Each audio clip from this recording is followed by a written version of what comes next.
We'd love to know the insight of this group and how they were able to pull off what they did October 7th. First, can you tell the audience your background, people that didn't read your book? I was born at the heart of Hamas leadership, and I know them very well. They don't care for the Palestinian people. They don't regard the human life. And I saw their brutality firsthand back in 1996 when I spent about a year and a half in Megiddo prison. They killed so many Palestinian people at that time. And this is when I decided that I cannot be together with this movement.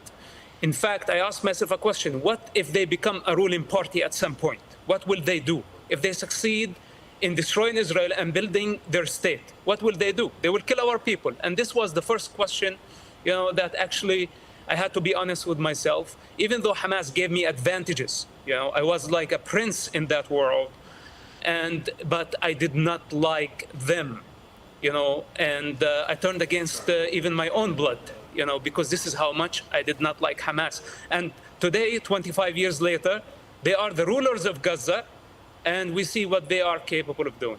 We saw what happened October 7th. We saw them do what they did to Holocaust victims. They have now over 200 hostages, murdered babies in their cribs, and we see the horror of what they're capable of. Now they've retreated back to Gaza, and a ground incursion is about to happen. Would you recommend Israel do this, and what will they find when they go in? Okay, first of all, we need to evacuate civilians as much as we can. This is an ugly war, and Israel did not start it. Hamas did. First of all, we need to encourage civilians to go into Egypt, possibly women and children, maybe men over 50 years old. These need to get out of the picture. Then the strip need to be cut two pieces, north and south, two parts. The northern part, this is where most of the tunnels are. We need to have a solid siege, okay, for long enough to deplete the enemy and to starve them. After that, we may need to explore using gas. This is sounds horrible, but I don't see any other option. The tunnels are interconnected, and gas could be one of the solutions, but this has to be in the right time. We cannot just rush into Gaza. There is no modern army that is prepared for this type of war. And most importantly, we need to get the civilians out of the picture. As long as there are civilians there, right, then the operation might be incomplete. But Mossab, you also say it's almost impossible for us to give aid to the Gaza Strip. $100 million we're about to give them and keep it away from Hamas. Don't you agree that that can't work?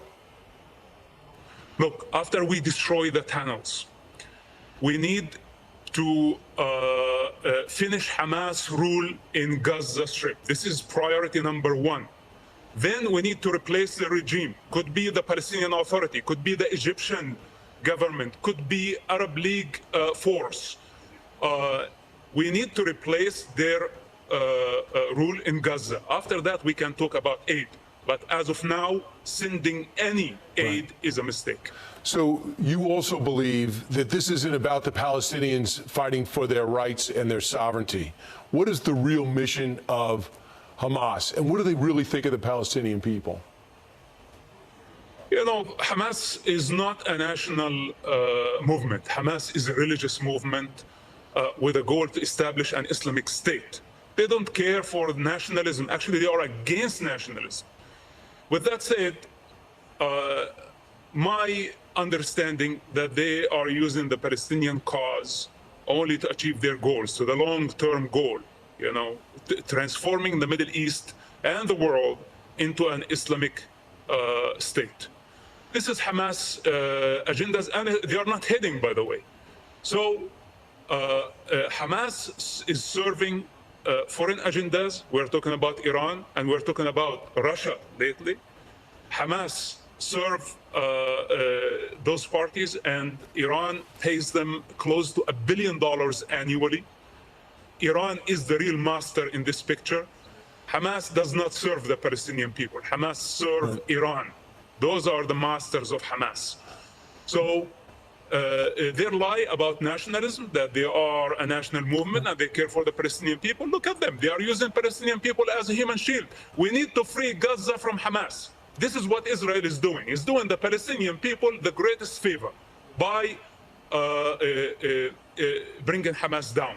Then the Palestinian people, they just want to live a normal life. They don't want missiles in the most populated area on earth to be launched from under hospitals, from crowded areas, and going suicidal and endangering the life of the entire population of Gaza. Who does that? You gotta be insane to do such an operation. Right. And you're talking about your family that used to your family used to believe that, and you used to believe that that was okay, but you don't. Musab, now, quick exit question. Around the globe, and even in our capital, people are protesting for Hamas.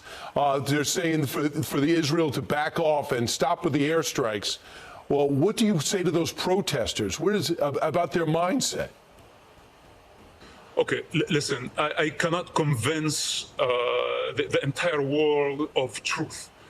Right now, people are emotional. They hate to see children dying.